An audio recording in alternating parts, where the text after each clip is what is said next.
Hello students. तो कल के क्लास में हम लोगों ने लॉगरिथमिक डिफरेंशिएशन डिस्कस किया था। तो आज डिस्कस करेंगे, हमारा नेक्स्ट टॉपिक है जो क्लास 12th का डिफरेंशिएशन के अंदर, वो है पैरामीट्रिक डिफरेंशिएशन। देखिए पैरामीट्रिक डिफरेंशिएशन क्या होता है, सबसे पहले हमें ये पता होना चाहिए कि पैरामीट्रिक फंक्शंस क्या होते हैं। देखिए पैरामीट्रिक फंक्शंस वो होते हैं जिसमें एक्स और वाई अगर मेरे पास दो फंक्शन है और वो सिंगल वेरिएबल में है तो उसको हम पैरामीट्रिक फंक्शंस बोलेंगे। सपोज मैं बोलता हूं x is equal to t square और y is equal to t cube, तो क्या x और y सेम वेरिएबल में है? बिल्कुल सेम वेरिएबल में है। किसमें? t, और x भी t में है, y भी t में है। तो सेम वेरिएबल सिंगल वेरिएबल में है तो इसका मतलब x और y को हम क्या बोलेंगे? Parametric functions. और जो यहाँ पे t होगा उस t को हम क्या बोलेंगे? पैरामीटर। तो इसको हम बोलते हैं पैरामीट्रिक फंक्शंस और इसकी हम डिफरेंशिएशन करेंगे। देखिए क्योंकि x t का फंक्शन है तो इसको हम डिफरेंशिएट कर सकते हैं विद रिस्पेक्ट टू t। तो यहां से मेरे पास dx अपॉन dt कितना आ गया? dx अपॉन dt आ गया 2t। Similarly dy upon dt कितना आ गया? dy upon dt is equal to 3t square. तो हमें dy अपॉन dx निकालना है, तो dy अपॉन dx को क्या लिख सकता हूं मैं? dy upon dt upon dx upon dt। अगर इसको हम सॉल्व करेंगे तो मेरे पास dy अपॉन dx आ जाएगा। तो यहां से मेरे पास dy अपॉन dt कितना था? 3t स्क्वायर, और dx अपॉन dt क्या है? 2t। तो मेरा फाइनल आंसर क्या आ गया? 3/2t। तो इसको हम बोलते हैं पैरामीट्रिक डिफरेंशिएशन। सबसे पहले मैंने आप लोगों को यह बताया कि पैरामीट्रिक फंक्शंस क्या होते हैं, फिर मैंने आप लोगों को बताया पैरामीटर क्या होते हैं, और आप लोगों को बताया मैंने कि पैरामीट्रिक डिफरेंशिएशन क्या होती है। तो चलिए कुछ और क्वेश्चन डिस्कस करते हैं फिर आगे चलेंगे। चलिए जैसे कि मेरे पास नेक्स्ट क्वेश्चन है। हाँ, नेक्स्ट क्वेश्चन है suppose x is equal to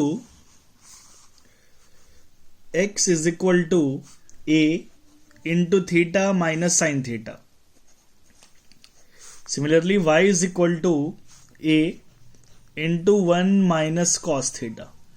तो ये मेरे दो फंक्शन हैं और अगर मैं देखूं तो इसका मतलब ये क्या हो गया कि दोनों किस में है? दोनों t में है, तो दोनों थीटा में है। तो इसका मतलब ये पैरामीटर हो गया। Theta is the parameter and x and y are the parametric functions. तो अब हम करेंगे इसको डिफरेंशिएट।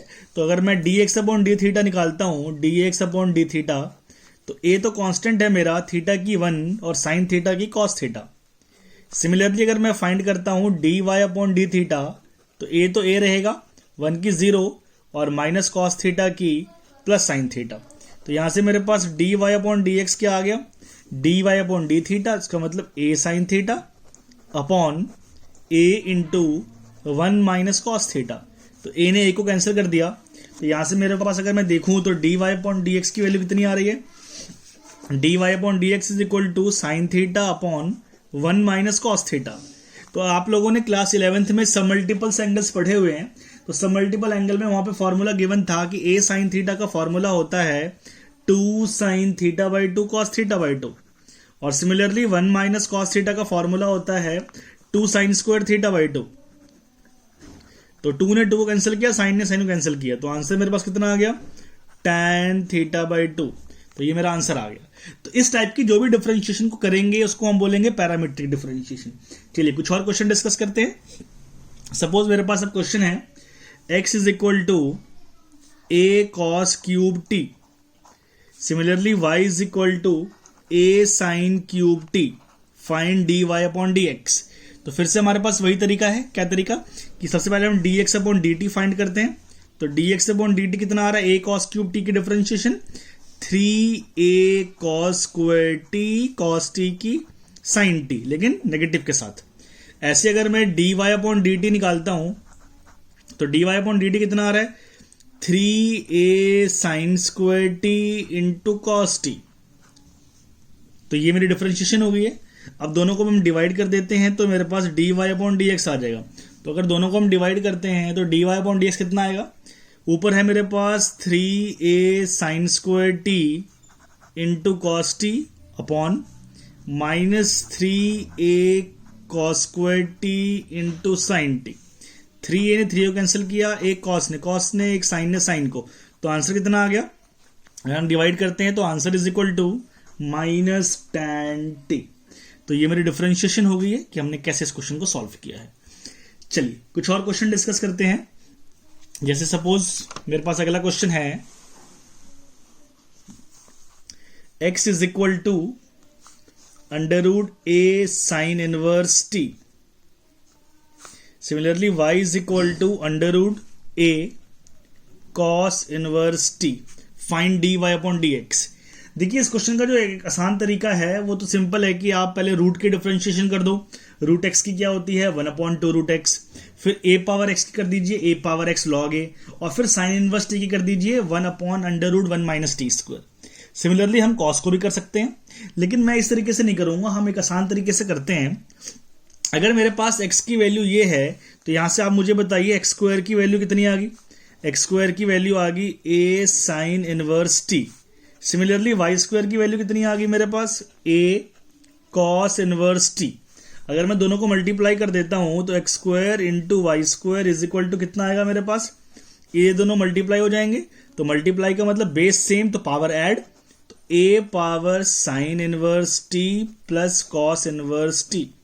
तो यहां से मेरे पास वैल्यू कितनी आ रही है x square into y square is equal to a power π/2. अब हम इसको डिफरेंशिएट करते हैं तो x square constant y square की 2y dy/dx.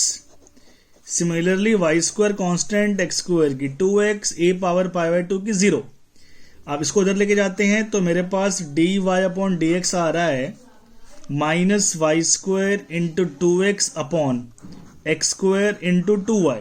तो इसको सिंप्लीफाई अगर हम करते हैं, x ने x को कैंसिल किया, y ने y को कैंसिल किया, तो आंसर आ गया माइनस वाई अपॉन एक्स. तो dy अपॉन dx की वैल्यू मेरे पास क्या आ गई माइनस वाई अपॉन एक्स. इस तरीके से हम इस क्वेश्चन को आसानी तरीके से कर सकते थे.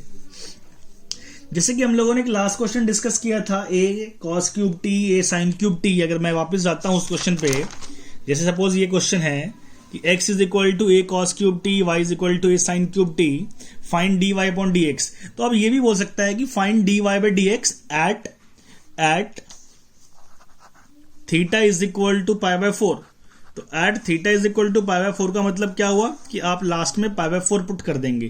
तो मेरा आंसर कितना आ जाएगा tan π/4 1 होता है, तो -1 तो -1 आंसर आ गया. तो ये मेरी जो डिफरेंशिएशन है ये पैरामीट्रिक डिफरेंशिएशन है. अभी कुछ और 1-2 क्वेश्चन सॉल्व करते हैं फिर हम आगे चलेंगे. चलिए नेक्स्ट क्वेश्चन है मेरे पास. सपोज क्वेश्चन है x is equal to 2 cos theta minus cos 2 theta. Similarly y is equal to 2 sine theta minus sine 2 theta. ये क्वेश्चन है मेरे पास. तो अगर मैं यहां से dx अपॉन डी थीटा की वैल्यू फाइंड करता हूं तो 2 cos थीटा की -2 sine theta plus 2 sine 2 theta, ये मेरा dx अपॉन डी थीटा आ रहा है. ऐसे अगर dy अपॉन डी थीटा करता हूं तो 2 साइन थीटा की 2 cos theta minus 2 cos 2 theta. तो अगर यहां से हम dy अपॉन dx की वैल्यू फाइंड करते हैं तो dy अपॉन dx कितना आएगा, dy upon dx is equal to ऊपर से कितना आ रहा है 2 cos theta minus 2 cos 2 theta upon 2 sine 2 theta minus 2 sine theta. अगर हम 2 कैंसिल लेके कॉमन लेके कैंसिल कर देते हैं तो ऊपर क्या बच रहा है, ऊपर बच रहा है cos theta minus cos 2 theta upon sine 2 theta minus sine theta. तो यहां से dy अपॉन dx कितना आ गया, ऊपर cos c minus cos d लगाते हैं तो cos c minus cos d का फॉर्मूला होता है -2 sine c plus d/2 into sine c minus d. तो एक नेगेटिव यहां भी आ जाएगा, उस नेगेटिव ने इस नेगेटिव को बैलेंस कर दिया upon sine c minus sine d 2 cos c plus d/2 into sine c minus d/2. तो बेटा ये और ये कैंसिल हो गए, 2 कैंसिल हो गए, आंसर आ गया tan 3 θ/2. तो इस तरीके से आप बहुत सारे क्वेश्चंस कर सकते हैं पैरामीट्रिक डिफरेंशिएशन की. तो ये हमारा जो टॉपिक था पैरामीट्रिक डिफरेंशिएशन था. आप क्वेश्चंस करिए, जो भी क्वेश्चनों में दिक्कत आती है, कहीं भी कुछ प्रॉब्लम आती है तो आप मुझे मैसेज कर सकते हैं ग्रुप पे, क्या कमेंट कर सकते हैं वीडियो पे. तो मैं उसके बाद आगे आपको जो डाउट होंगे वो क्लियर कर दूंगा. तो ये हमारा जो लास्ट टॉपिक था एनसीईआरटी का पैरामीट्रिक डिफरेंशिएशन. अब इसके बाद हमारा सिर्फ एक टॉपिक बचा हुआ है, उसको हम बोलते हैं हायर ऑर्डर डेरिवेटिव. तो वो एक नया कंसेप्ट है. तो पैरामीट्रिक डिफरेंशिएशन में इतने ही कंसेप्ट थे, तो पैरामीट्रिक हमने कर लिया है और नेक्स्ट वीडियो में हम स्टार्ट करेंगे हायर ऑर्डर डेरिवेटिव. आप इसको करिए. Thank you.